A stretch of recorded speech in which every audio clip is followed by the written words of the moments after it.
we'll see it in the top 8 under the lights. The deck is very, very powerful. So we'll try and get you another match here shortly. That one finished up pretty fast. Yeah. There's a lot of other people out there battling. In the meantime, Momir. No. Well, meantime, there's no meantime, no rest for the SCGSEA Games Live commentators. It is time for Sean Ryan versus Michael Pennella. I think that sounds about right. Pennella. So we don't know what I don't know what either of these players are playing, but we're about to get deck lists. We got deck lists coming. And thank you. Oh, we got them stolen. Well, we'll find out in a second. But so far we've seen. I'm trying to think. Have we repeated a deck so far today? Only players. Oh, we repeated No Rug. No, it was the same player. Right, same player, same deck. We did repeat 2 no bans or a ban, but those were different decks. Yeah, we've never repeated the same deck unless it was the same player. It's crazy. So here we go. Here's your chance to see Hive Mind right here. Oh, and Sean Ryan is playing. He's playing No Rug. No Bant? I don't even know. We don't even know. All right. Let me check his lands. No Rug. It's No Rug. Okay. No Rug. You got a Trigon Predator? This dude is sweet. I love Trigon Predator. He doesn't have a red card in... Oh, 4 Lightning Bolts. That's the only red card? Okay. All right, yeah, and some red cards on the sideboard, some Fire Blast and things like that. So the matchup then is going to be Hive Mind versus No Rug. Now, this is an insane matchup for Hive Mind. Is it? Hive Mind, last week when Hive Mind and Zoo battled it out in the and Blue Zoo, which is very kind of similar to No Rug, battled it out in the quarterfinals. While Blue Zoo won, he felt like the matchup was almost unwinnable. He got really lucky. Ben Weinberg drew pretty poorly. So we'll see how this plays out. Sweet. One player just casually eating a bagel while on feature. And here we go. Going into Game 2. Game 2. It looks like Sean Ryan. So the No Rug deck is actually up a game. Yeah. And Sean Ryan on your left playing No Rug versus Michael Pennella on your right playing Hive Minds. All right, I think.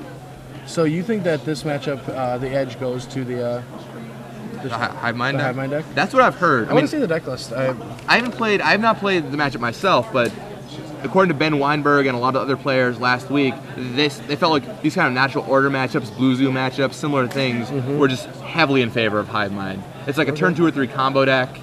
It's got a lot of staying power. You can also just put Emrakul into play. That trumps Progenitus.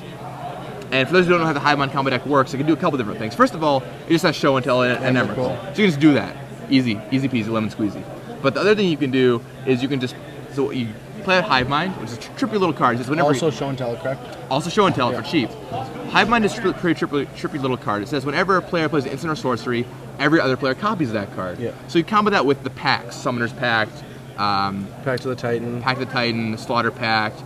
Most people don't play Intervention Pact, but Pact of Negation. Pact of Negation, and so you play Hive Mind, then you play a Pact. It gets copied, and your opponent, if they can't pay for it, which a lot of them can't, they just instantly lose the game on their upkeep. Especially Pact of the Titan. And it's difficult to counter because the way it works is if, say, I play Hive Mind, play Pact of the Titan, and you go counter spell. Well, I copy your counter spell, so I'll copy your counter spell back. So you have to counter your counter. And counter your counter. So you have to have like Stifle or Daze or Spell Stutter Spray, something in that variety to be able to deal with it. All right, so it looks like players are taking their hands here. And Mike keeps. Michael, I'm going to call him Mike because Mike is a cool name. Brand's good. And there's the island for Michael Pennella. So I'm guessing the goal is for Sean has to kind of somewhat be more aggressive than Michael. He can probably play a little bit slower of a game.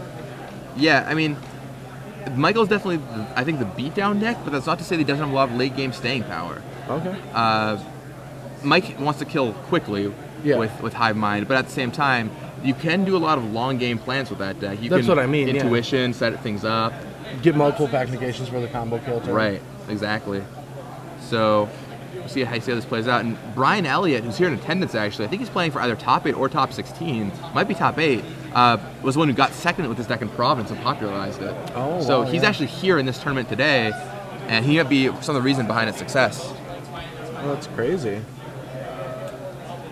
Alright, so yeah, if Sean didn't play anything on turn 1, there's not many spells on turn 2 to play. He's got Tarmogoyf. Yeah, so he brainstorms. Yep, just gonna go for the brainstorm. Trying to find some answers to Mike's quick combo. And this is a great draw for Michael. I don't know what's in his hand, but turn 2 Grim Monolith leads straight into turn 3 Hive Mind. Yeah, so, it costs 6 mana, right? Costs 6 mana.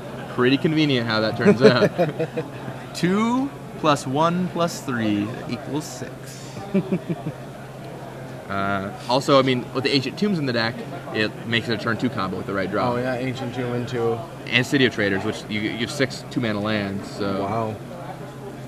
Deck is really robust. Deck seems very fast, and there's not a lot of, like, ways to disrupt it unless countering the spell. Counter making him discard it. Yeah, if you counter the Hive Mind... It's not like Jay sponsored an Emrakul when you have Show and Tell and things like that. It kind of just kills a person. Right, but you have the auxiliary intuition, you know, Emrakul Show and Tell kind of thing going on, but you can also intuition for Hive Mind, obviously. But all right, so let's see. Does Mike have the Hive Mind? Does he have the backup? We're gonna find out. Island comes down.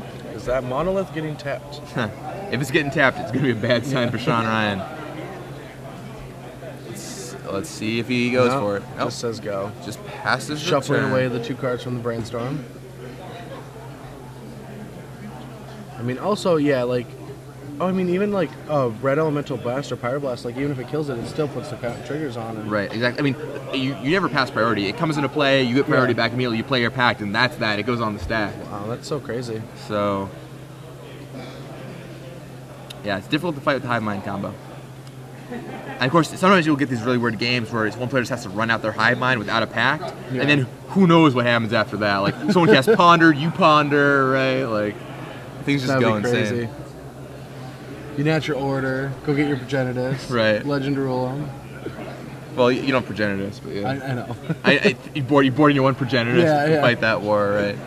Alright, so Dryad Arbor comes down for Sean Ryan. And then Tarmogoyf. So that Goyf is I believe it's a 2/3. 2/3. I see a blue card in Sean Ryan's graveyard. Yeah, there's a Brainstorm. Yeah, the Brainstorm. Turn. So that's a 2/3. So 2/3 Tarmogoyf fighting down that resolves Mike's lands. I think we can see Intuition for Hive Mind Intuition. Here. And you cast Intuition, you get 3 Hive Minds. You got to pick one to give him, right? Yep. Oh, he's missing the packs. I choose Pact of the Titan. No! And Pact of the Titan.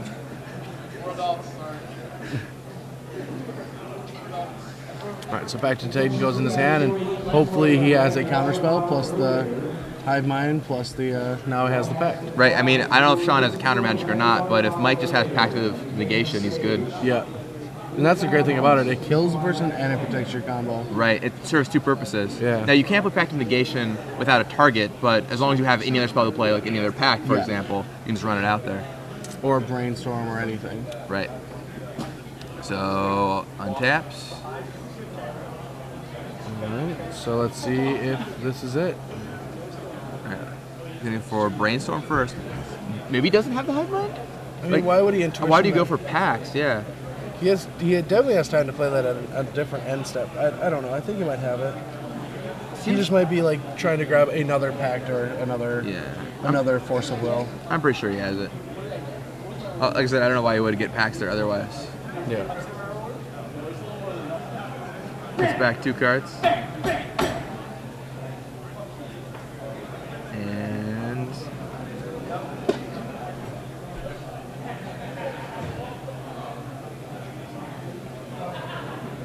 It's taking a long time to figure this out. yeah, I mean, okay, so put his 2 cards back. Now, if he had Hive Mind, I feel like it'd be in play already. Does he just not have counter backup? Maybe that's the thing. I mean, I assume he has a counter backup. Like, I would have held the Intuition unless he was trying to get that countered. But I mean, who's going to counter an Intuition? Yeah, I mean, I don't know. Unless you're going for Vengevines, and he totally got him freaked out. I think he just passed back to Sean Ryan there. Very interesting. I mean, even then, would it have been better to go get triple Pact of Negation? So Pact of the Titan? I don't think you're going to pact anything soon here. Well, just so that you have counter back and then you only can draw any one pack to set up your combo. Like, if you have Hive Mind in your hand and you have no packs, and you're not going to go off the next turn. I guess you have Brainstorm, so you can try and dig into a pack, but it seems like you have a higher chance of digging into any other pack than digging into your Blue Pact. So down comes Noble Hierarch for Sean Ryan. Going to make that Tarmogoyf a little larger. Gets in for 3 now. All right, Brainstorm end step for Mike Pennella. I think he's drew an Emrakul there. I think Emrakul land. Wasn't sure what the third card was. Don't think he wants Emrakul right now. No, well, I mean, unless he's got a show and tell in his hand. I mean, he doesn't have Hive Mind, so. I guess Emrakul does beat Progenitus. Oh, he's in response in this, actually. In response to the Noble Hierarch, okay. I guess that makes sense. Sean hasn't attacked yet. Misstep and Looking for a mental misstep. So he forces removing Hive Minds on the Noble Hierarch? What? Okay. Alright, I'm lost. Wasn't that? I'm lost. I don't know why that. I don't know what just happened. Wait, now he didn't attack with his Tarmogoyf? Yeah, What? I don't know what just happened. I want a commentary now, but I have no clue what's going on. Is there a card off screen we can't see? I don't know. I have no idea why that just happened. I don't know why he forced Noble Hierarch, and I don't know why that Tarmogoyf didn't attack. And now there's a Hive Mind. Okay, so now he plays Hive Minds. But why would you blow the Force of Will? So it resolves and he plays Pact, and now the game's over. Oh, I get it. Oh, because he could pay for the Pact of the Titan. And he's dazing it. Now he's dazing it. He's gonna pay 1. But how does that? That doesn't stop the Pact. It does stop the Pact. Oh, because he doesn't pay his own 1. Oh yeah, he just doesn't pay his own 1. He can pay the one that Mike. Yeah. So you have to have days to be able to beat it. And I think he has 3 days in this no rug list. That's a little different from typical lists. Still really confused as to what happened last turn. Why wouldn't he have just went for it last turn? And why didn't he attack? I still don't get a lot of the sequencing. Yeah, I don't know why. Can someone explain this on Twitter? What happened? I mean, we're probably wrong. I mean, these guys have been playing all day, but I don't know. All right, there's Flusterstorm, and that Flusterstorm, which is the nice little card from Commander I was telling you about earlier, will counter the days.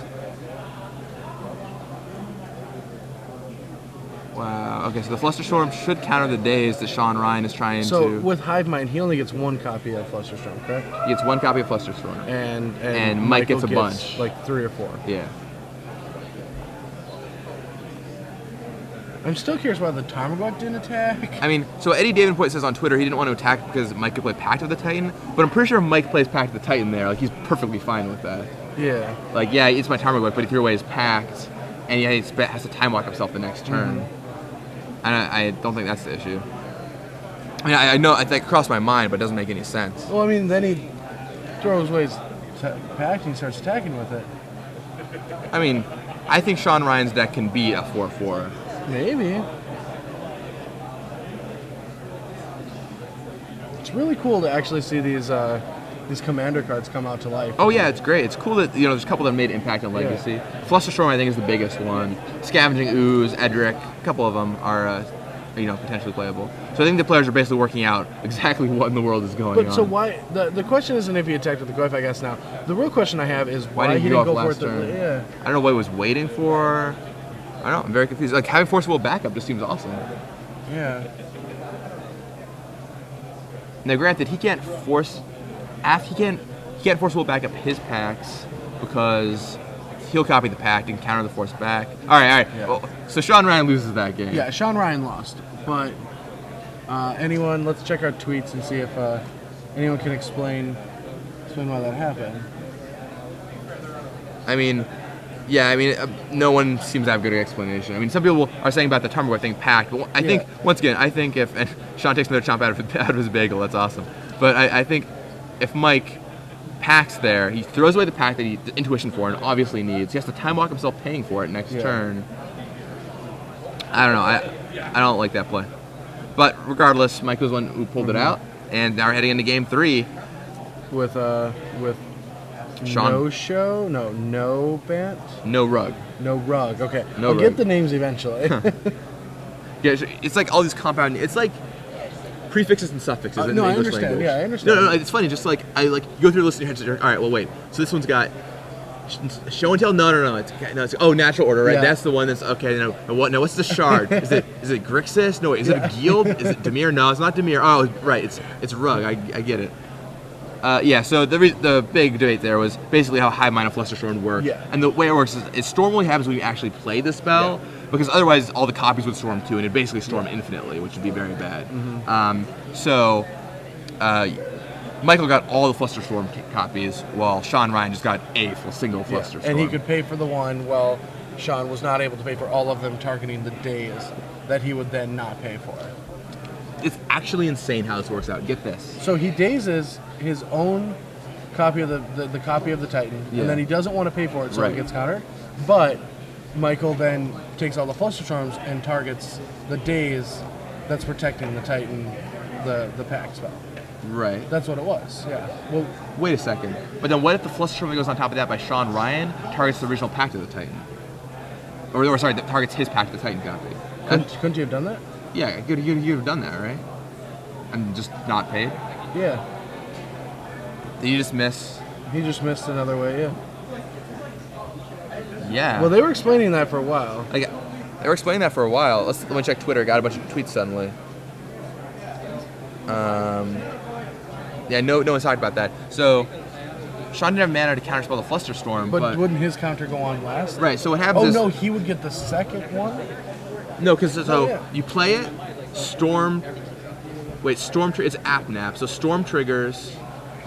Or I guess he controls the trigger, so actually, I think Hive Mind and Storm might trigger at the same time, so... Hive Mind and Storm trigger at the same time. Should we get a judge in here? No, I think they did it right. Hive Mind and Storm triggers at the same time, so he can put Hive Mind... No, I think Sean could have maybe got his way out of it.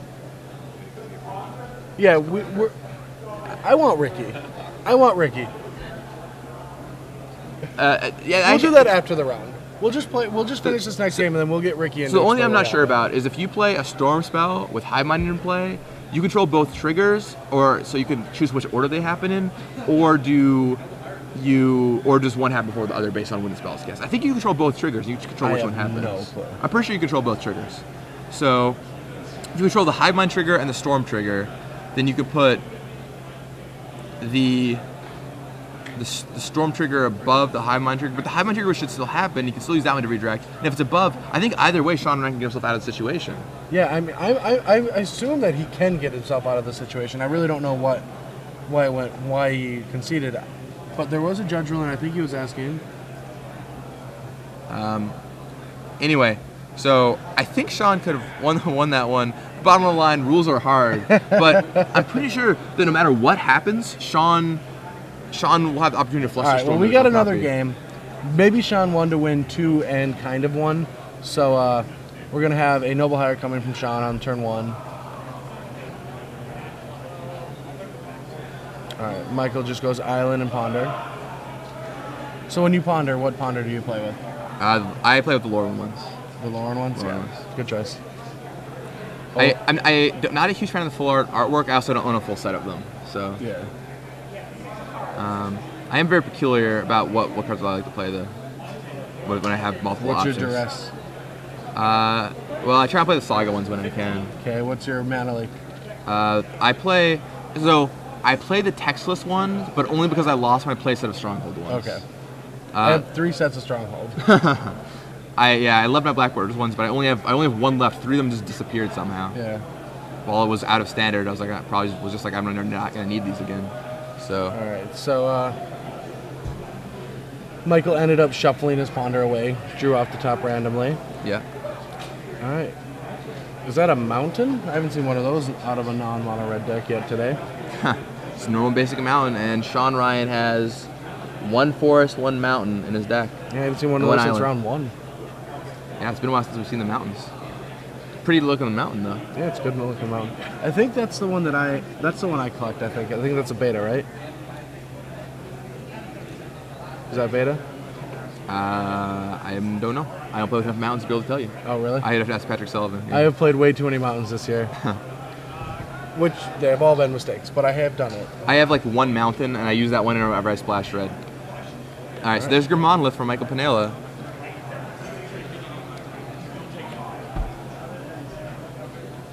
Fearing the potential of a pack next turn if he has it. Alright, so there's Misty Rainforest. So here's the big question. Is there a natural order waiting?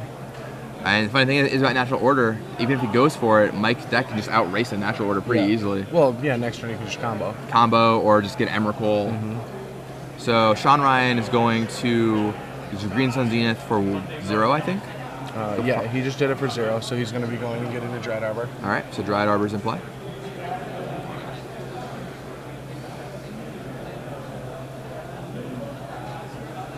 All right, Michael's like, can it be my turn? I just want to kill you now. All right. So there's Scalding Turn.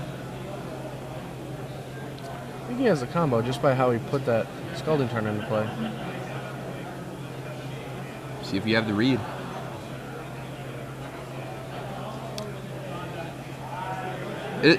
He put it in so assertively, like he said it and tapped it. Yeah. No one ever does that. Oh, we just passed it back. I think maybe we'll see an intuition in our feature then. Okay, yeah. Although, yeah, maybe. See what happens. He's got Pact of Negation in his hand. I know that. I can see that. I thought it might have saw a Flusterstorm, but I'm not sure. So what Sean really needs to get some pressure on the board. I guess that's the one downside to these decks is they are this combo deck, but when they're not comboing, they're really not doing anything. The Hive Mind decks? No, the No Rug decks? the no rug. Yeah, I mean you could beat down with the Tarmogoyf, but you know That's about it. Yeah. You don't have a lot else going on. You could beat down with the Trigon Predator. I'll have to get in contact with Tom Ross. We'll have to figure out how to get Wild McCaddles in these things. Coming soon to a tournament in your no Naya. Yeah. Yeah, exactly. Tom would so do that too. Zoo with natural order. Sounds sweet. You can play Zoo with Jace, why not Zoo with natural order? And we'll find room for Brainstorm too. Still nothing for Mike. And no attack with guys either. Sean Ryan does not want to get eaten up by Pact of the Titan. Seems like you should start attacking. What are you... Like, if you lose a Noble Hierarchist, you make them spend their entire turn on a card. That seems fine. And their Grim Monolith becomes tapped, so you make them spend 2 turns. Right. Alright, so there's Natural Order from Sean Ryan. See if Mike lets this resolve. Now, he has the option to just play Pact of Negation and pay for it. It's not the greatest thing in the world to do. But if Mike just has the combo, he's not going to worry about it. So Mike's going to crack 2 fetch lands. For what reason? What is he? Does he have counterspells in sideboard for this? He could Flusterstorm. He could hardcast a Force of Will. Alright, I can see that. He wouldn't need... Yeah, I can see him just hardcasting Force of Will here. That's what it is. Forgot about Ancient Tomb being 2 mana. Got a couple options. Yeah, I mean, that has to be it.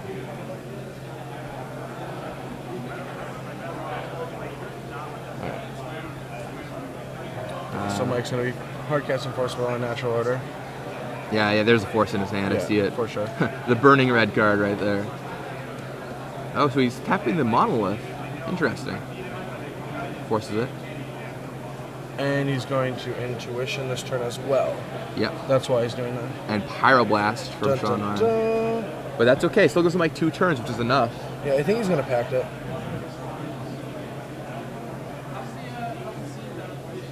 Well, I don't. If he can just Hive Mind. Okay, so he does go for the Pact. And so Sean takes a look at what the Pact does. Yeah, do not Pact the Pyroblast. That would be very bad. Indeed.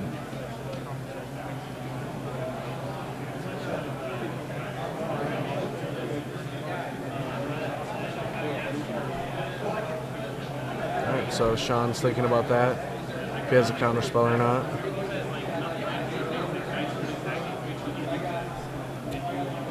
Alright, so crack a land, problem. I'm learning, this means Brainstorm.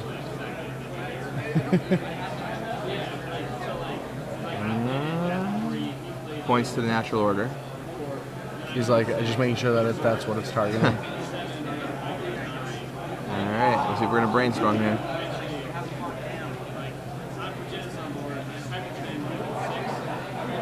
Well, I guess it could mean Pyroblast too. Yeah, that's another option. Yeah. Yeah, for those who didn't catch like why targeting the natural order was so important, if Mike had just pacted the Pyroblast and then Sean had another, let's say another Pyroblast for the Force, then the pact would still resolve and Mike would still be forced to pay 5. So be very careful. Yeah. If you're ever packed in, you just want to target the card that you want countered. Right. So he's got another blast, this time on the Pact of Negation.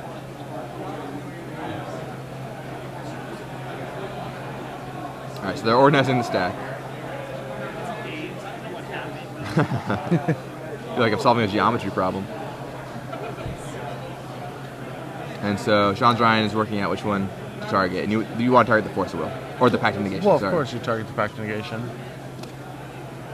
I mean, you don't counter Force of Will twice. Right, exactly. Just had to make sure it was all visual. All right, and we have a 10-10. All right, and it's time for a 10-10. Now, I think Mike has Pact the Titan in his hand. Whoa. And he can end step Intuition, but he would need an extra land to be able to Hive Mind. Yeah. So I think you Intuition for Hive Mind, and then if you untap and if you rip a land, you win. Yeah. Otherwise, you have to wait a turn untap. Wait, no, he has what Pact in his hand? Because he can pay for... Pact of the Titan? Yeah, he can pay for Pact Pact of of the Titan. the Titan. For Pact of the Titan, uh-oh. He can actually, he has to play 2 packs. Yeah, he kind of needed that Pact of Negation. Yeah, no, he did. I mean... There's a Pyroblast anyway, though. Yeah, Pyroblast anyway. Throws a little kink in that, but... Alright. Well, let's see. Yeah, if Sean had been attacking with those Noble Hierarchs earlier, might have put Michael in a little tighter position, but... Right. Grim Monolith stays tapped.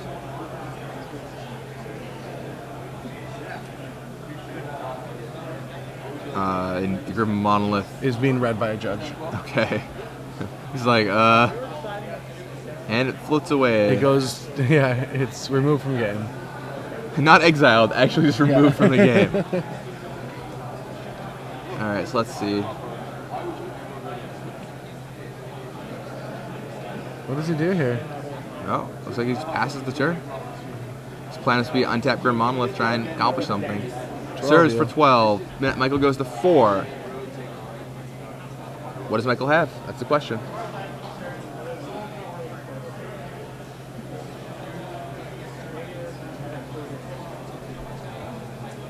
Michael's sitting at 4 life. Sean Ryan, I think, in a pretty good position. It all depends on if Michael has the answer. Sean's way ahead right now. He has to have a land, a pact, 2 packs, and a Hive Mind. He draws a Brainstorm. Well, that's a card. Vendilion Collect. Ooh, V-Click. And Mike's going to Brainstorm in response. And by brainstorming, there's just no out. Against City of Traders. Just finds Show and Tell. Oh, there's Intuition. Okay. All of this is just too slow. Yeah, I think that's it. I think we're going to see Sean Ryan moving on to the top 8. Moving on to the top 8 with his no rug deck.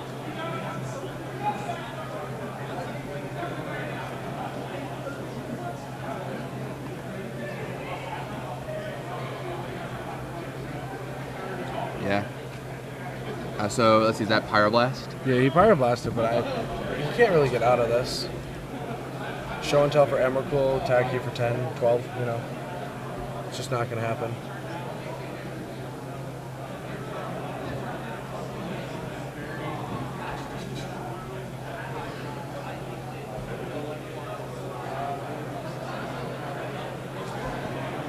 Alright, so what's he going to do? He's just going to Show and Tell, go to 2 life, hope he doesn't attack him. And there's days. And it's days. That should be it. I mean, even when you're just making a last-ditch effort and that gets countered, it's always demoralizing. So that's the match. And that should be it. And that's it. Sean Ryan likely advances to the top 8. All right, so that is the match. Congratulations to Sean Ryan, and well fought to Michael Pennella. Yeah, for sure. So we're gonna have Ricky Hayashi come around here. He's gonna. Oh, he's gonna do a roll. For 1 sec. And we're gonna have exactly what happened with that Hive Mind ruling explained to us. And I've got some questions because I think Sean Ryan could have gotten himself out of a tough little situation, but it all depends on how a couple things work. All right, so we're gonna cut back to the booth here. And I'm Gavin Verhey here with Ricky Hayashi, Hello. Judge Extraordinaire. So, all right, Ricky. I hear you had an interesting question So on the feature match. this is what happens. So all right, so player casts Hive Mind. This is how all great questions start. That or humility, Yeah, right? yeah.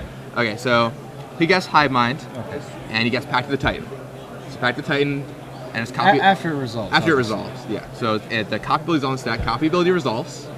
So there are two. There are two Pact packs. of Titans. Player B plays Daze, targeting Pact of the Titan. His own pact. His own Pact of the Titan, correct. So he won't So die. that he won't lose. Other player copies Daze. Right. Daze is his Daze. He pays 1. So then the stack is So the Hive Mind player uses his Days copy to try to counter the original Days. okay, right? Is that right? That's right. So then the other player pays 1. So that resolves. All good for now. Pays 1. Okay. Now here's where things get a little crazy. Okay. The Hive Mind player casts Flusterstorm. I've never heard of this card. Okay, so Flusterstorm is blue. No, I haven't. Oh, okay.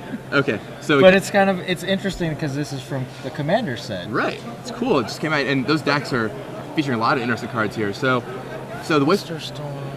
So I think you can stack the triggers. So the 2 triggers come up, right? The Hive Mind copy trigger, and the Flusterstorm Storm trigger. Storm trigger, yes. Okay, so you can stack it in whatever way you want. Is that correct?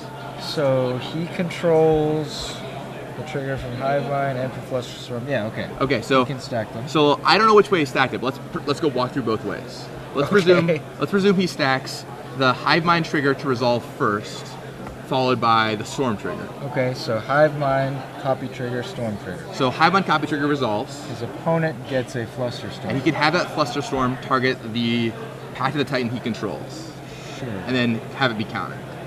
Yes. Okay, and if it's the other way around, and Flusterstorm trigger resolves, and Flusterstorm Storm trigger resolves before the Hive Mind trigger resolves. Okay, Flusterstorm, Hive Mind. So This Storm happens. trigger resolves. They all Hive target, Mind player gets a bunch of Flusterstorms. right, and they all target say the Daze. The Daze is countered. Okay. But then the Hive Mind trigger resolves, and Flusterstorm happens, Opponent still gets a Flusterstorm. and can target the Pact of the Titan. Is a Pact of the Titan. So no matter which way it happens, if that happens, he has the opportunity to make sure Pact of the Titan does not resolve for him. That would seem to be the case. All right, so very complicated ruling, but What happened in the match? cast the Flusterstorm, and the player did not target Pact of the Titan with the Flusterstorm copy, and the player conceded. Did he just scoop? There was a large judge discussion for a while, and then he conceded. Oh.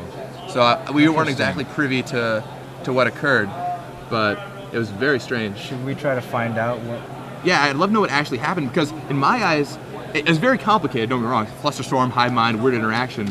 But in my eyes, it seemed very much like he had the game if he just targeted the Pact of the Titan originally. And either way it works out, the Pact is countered. Yeah, well, Unless we're missing something. I think that seems to be the case. So, if you want to give me just like 30 seconds. Oh, I think right. Jeremy has the judge who was involved. Yeah. Come on around, Judge. So we'll scoot in a little bit. Oh my Take goodness. that chair. More judges than commentators in the booth. This is always awesome. Well, All you're right, a judge. I'm a judge. So we have level 3, right? Yeah. Level 2. Are you level 1? I'm level 1, correct. Oh, that's awesome. We're like the 3 Can we be- monkeys. Oh, okay. I was gonna say we're wish like I the Russian dolls that fit into each other. Let's not try that at home. All right. So what exactly happened in the situation with Flusterstorm during that Okay, match? so I can't remember what happened before that part. Apparently, he tried to play Pact of the Titan, and Sean went to counterspell it with something. Right. So we'll set up the situation again. Yeah. So he plays Hive Mind and let it resolve. Hive Mind resolve. Plays Pact of the Titan, and the copy happens. Yeah, the cop. The other player plays Daze. Daze is the copy. Yes. The other player copies Daze off the Hive Mind. The Daze was, so Daze was targeting his copy. Right. Daze is targeting his copy of Pact of the Titan, Mm-hmm. and then the other player copies Daze off Hive Mind, which targets the original Daze. He pays 1 to make sure that his Daze is not countered. Correct. And then the Hive Mind player casts Flusterstorm. Now what happens? We Okay, get flustered. so Obviously. Flusterstorm has the Storm trigger to make copies for each spell played, which was 3. So the Flusterstorm was attempting to make 3 copies, but at the same time, Hive Mind was triggering because he cast a Yeah. Flusterstorm. So Sean was wondering which one was supposed to resolve first, like whether Sean was supposed to get a copy of Flusterstorm or Michael was supposed to get his 3 copies of Flusterstorm from the Storm trigger. So basically the ruling was that they were both triggered at the same time, and Michael controlled both of those triggers. Correct. So Michael had complete control over which way he wanted to order it. And he was thinking about it for a bit, but then Sean realized that no matter what, he didn't have the 4 mana to counter all 4 storms that Michael had. Okay, but so... Oh, so he misunderstood. He forgot about the copy of Flusterstorm he would be receiving. Yes, I was actually are you talking about how he could have possibly countered the copy of Pact of the Time? Yeah, Right. with his copy of Flusterstorm. There was a lot of discussion about that after the match. No one was really sure whether it would have worked or not, because by the time they were really thinking about it, Sean had already conceded. Like, depending on which way it was ordered as well, if Sean had gone his copy of Flusterstorm, choosing the target for it before Michael got his 3 copies of Flusterstorm from the Storm Trigger, choosing the targets for the copies of Flusterstorm, or if he decided to get his 3 copies first and choose targets for that, then letting Sean get his copy, it could have gone a number of different ways. Doesn't it work out the same either way? Because either way, the Flusterstorm copies can't target the Hive Mind ability, which is create a copy of Flusterstorm, and if the Flusterstorm is on top of the stack, it will resolve before everything else and can target the Pact of the Titan counter. Right. Yeah. We had gone over this before you came into the booth, Sasha, that if you put the Flusterstorm storm triggers on the stack, and then the Hive Mind trigger, if you let the Hive Mind trigger resolve, you get a copy of Flusterstorm, and then you can just counter the Pact of the Titan. Yes. Again, that's what they weren't totally unsure of, because I believe Sean had 3 mana left, and Michael was thinking about how, depending on if he let Sean gain his copy of Flusterstorm first, that maybe he could have had some of the Flusterstorm, copy that, but it wouldn't have worked out, because then he would have had the 1 mana to copy any of the Flusterstorms, trying to counter the other spells. But all he needs to do is have his own copy of Flusterstorm counter his own copy of In the end, I believe Sean could have escaped the situation, but I think he just got too confused by the whole simultaneous trigger and Michael thinking about it, and he was just like, oh, well, I can't pay 4 to deal with all the Flusterstorms, I'll just scoop now. Right. This is a situation where if you had experience as a judge, it could help you out, not from knowing the rules so much, but I think from taking the judge exams. Certainly. 'Cause when you guys took your judge exams, did the judge the proctor give you some basic lands to use kind of as proxies of cards? For my level 2 test, I did, although I never used them. Sure, but this is a situation where if you just have some lands or tokens and say, okay, this represents this, if you put it out physically, you would have a better idea of what's going on. Perhaps, yeah. And then you'd be able to math out, oh, okay, well, this will happen. Yeah, very strange. And once again, I think knowledge of the rules really helps there. I mean, I was watching Twitter, and 20 people probably tweeted in saying, saying no. Well, when I said that doesn't work, we got a ton of tweets, and they're pretty much all that. He correctly lost the game. Well, I was pretty sure that he could have won the game somehow. So knowing the rules can be to your advantage. Consider becoming a DCI judge. Give your speech read. My speech? Yeah, your famous become a judge speech. What is? Yeah, make it up right now. It'll be famous after this. Oh, make it up right now. Okay. Yeah. Well, I think there's never been a better time to become a judge, because I feel that the support from Wizards of the Coast and from just organized play in general has never been more fantastic. Star City Games, obviously, with the Open Series, is really interested in promoting judges. There's going to be Grand Prix next year, 40 Grand Prix, and did you guys hear about the Dark Confidant? The promo Dark Confidant that got mailed out to all judges. Yeah, so that's incredible. Wizards of the Coast is supporting judges in all kinds of different ways. I don't think there's ever been a better time to be a judge. There's plenty of opportunities out there, and it'll help you as a player. So, short version, Sean could have won, Flusterstorm is accurately named, and become a judge. We'll be back in a couple minutes with the top 8 coverage of Legacy. Take a short break for now. See you guys then. Thank you very much, Ricky Hayashi and Sasha... Sasha Blue Delaney. And Sasha Blue Delaney. Bluga Delaney? Sasha Blue is my first name, and Delaney is my last name. And Sasha Blue Delaney for joining us. And we'll be back in a little bit with more Legacy. See you guys then.